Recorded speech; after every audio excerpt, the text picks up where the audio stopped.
सास ने पढ़ी कक्षा 12वीं।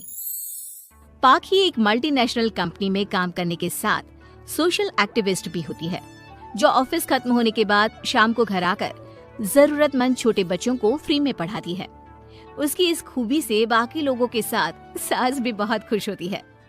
तुम सच में बहुत अच्छा काम कर रही हो बेटा, बस ध्यान रखना बच्चे आधे रास्ते में कहीं भटक ना जाए। भटकने से मेरा मतलब सिर्फ गलत काम करना नहीं है। कोई घर की जरूरत के लिए नौकरी करने लगे या किसी के घर वाले उसकी शादी करा दे, ये भी तो मंजिल से भटकना ही होता है ना। वाओ मम्मी, मुझे नहीं पता था कि आप पढ़ाई को लेकर इतनी पर्टिकुलर हो। पर फिक्र मत कीजिए, इनके साथ ऐसा कुछ नहीं होगा। बहू की बात पर मुस्कुराकर सास चली जाती है और पाखी बच्चों को पढ़ाने में बिजी हो जाती है। उसी रात पाखी और विराट साथ बैठकर बातें कर रहे होते हैं, जिसमें बहू सास की पढ़ाई को लेकर नजरिए का विराट के सामने जिक्र करती है। हाँ, मुझे सब पता है। ऐसे ही नहीं ये नालायक लड़का इतना पढ़ लिया। वो मम्मी ही तो है जिन्होंने बचपन से खाना खाया या नहीं से ज्यादा पढ़ाई की या नहीं पूछ पूछ कर मुझे इतना पढ़ने पर मजबूर कर दिया। वो हमेशा मुझे पढ़ाई और सेल्फ इंडिपेंडेंट होने की इम्पोर्टेंस याद दिलाती रही, और आज मेरी ये सरकारी नौकरी, इतनी अच्छी पोस्ट, उसी का तो नतीजा है। वाह, अगर मम्मी इतनी पढ़ी लिखी है तो कोई जॉब क्यों नहीं करती, और अगर जॉब नहीं करती तो मेरे साथ बच्चों को ही पढ़ा ले। तुम्हें किसने बोला कि मम्मी पढ़ी हुई हैं? उन्होंने तो अपनी 12th क्लास भी पूरी नहीं की। उससे पहले ही नाना जी ने मम्मी की शादी करा दी। शायद इसलिए पढ़ाई और अपने पैरों पर खड़े होने को लेकर उनकी सोच ऐसी है, क्योंकि वो खुद ये सब करना चाहती हो। पत्नी की बात सुन के विराट भी सोच में पड़ जाता है। दोनों मिलकर प्लान बनाते हैं और अगले दिन बच्चों को पढ़ाते हुए पाखी उनके पास एक कुर्सी एक्स्ट्रा लगा देती है। ये एक कुर्सी ज्यादा किसके लिए लगाई है बेटा?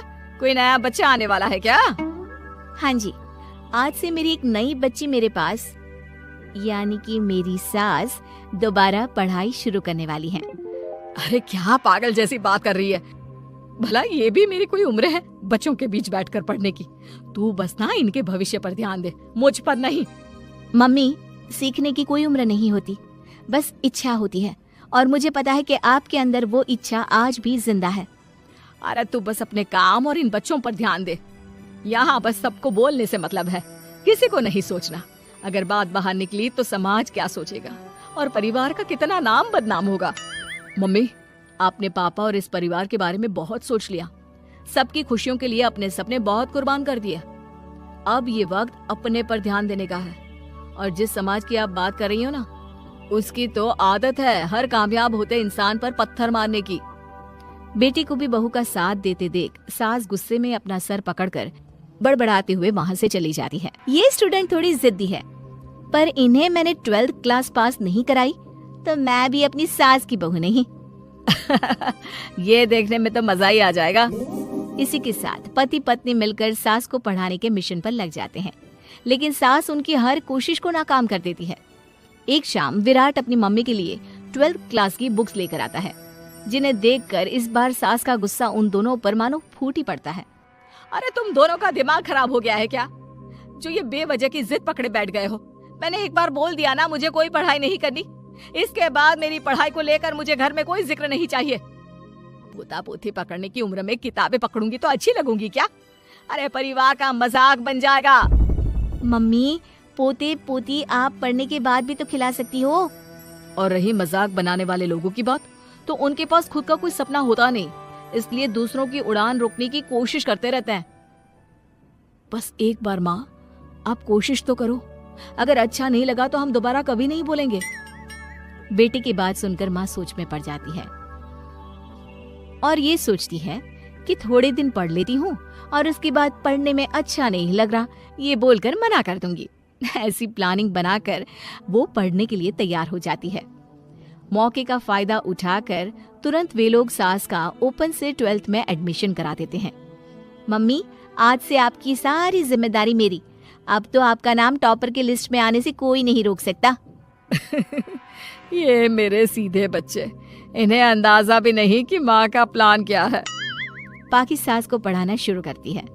दिन बीतते हैं, जिसमें धीरे धीरे सास भी कंफर्टेबल होने लगती है, लेकिन फिर पाखी एक सब्जेक्ट पढ़ने के लिए ट्यूशन जाने का सजेशन देती है, जिस पर बहुत गुस्सा, ड्रामा करने और पाखी के लाख बार मनाने के बाद एक बार फिर सास तैयार हो जाती है।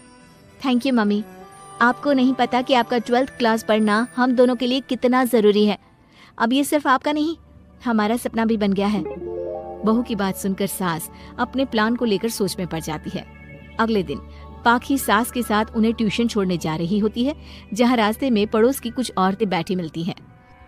अरे वाह विराट की मम्मी, तुम्हारा इस उम्र में पढ़ाई का कौन सा भूत जाग गया।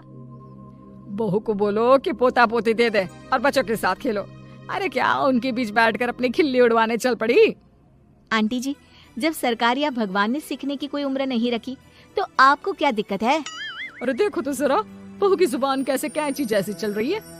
अब सास घर संभालने की जगह इन सब चीजों पर ध्यान रखेगी तो बहू के तो ये हाल होने ही है ना। देखा बहू, इसलिए बोलती थी, अरे खाली दिमाग वालों से बहस नहीं करनी चाहिए, क्योंकि वो जब भी मुंह खोलेंगे गू ही बोलेंगे। उदाहरण तो तुमने अभी देख लिया। वैसे बहन, मैं तो अपना सपना पूरा कर लूंगी, लेकिन क्या यहाँ बैठकर पंचायत करने के अलावा तुम लोगों का कोई दूसरा सपना भी है? सारी औरतें चुप हो जाती हैं और सास बहू चले जाते हैं। अब सास के अंदर पढ़ने की इच्छा जाग उठती है और वो अपना प्लान छोड़ मन लगाकर पढ़ाई करना शुरू कर देती है। देखते ही देखते 1 साल बीतता है और बोर्ड एग्जाम शुरू हो जाते हैं। मम्मी, एग्जाम के लिए जाने से पहले जल्दी से ये दही शक्कर खा लो। अरे चल पागल, ये सब बच्चों के लिए होता है। अभी आप भी हमारे लिए स्कूल में एग्जाम देने वाली बच्ची ही तो हो। बच्चों का प्यार देखकर सासू माँ खुश हो जाती है और दही शक्कर खाकर विराट के साथ घर से निकल जाती है, जो मम्मी को एग्जाम सेंटर पर छोड़ ऑफिस चला जाता है। इसी तरह समय बीतता है और एग्जाम खत्म होने के बाद देखते ही देखते रिजल्ट भी आ जाता है। मेरी टॉपर माँ, तुमने तो तहलका मचा दिया। हर तरफ तुम्हारे ही चर्चे हैं। घर वाले ये खुशी मना रहे होते हैं कि वही औरतें उनके घर आती हैं। अरे पंचायत की टोली, आज मेरे घर कैसे? बस तुम्हें सॉरी और थैंक यू बोलने आए हैं। उस दिन तुम्हारी बातों और आज तुम्हारे काम ने हमें ये सिखाया कि सपने पूरे करने की कोई उम्र नहीं होती। इसलिए अब हम भी शादी, परिवार, बच्चे और न जाने कितनी वजहों से अधूरे छूटे सपनों को पूरा करेंगे बहन जी।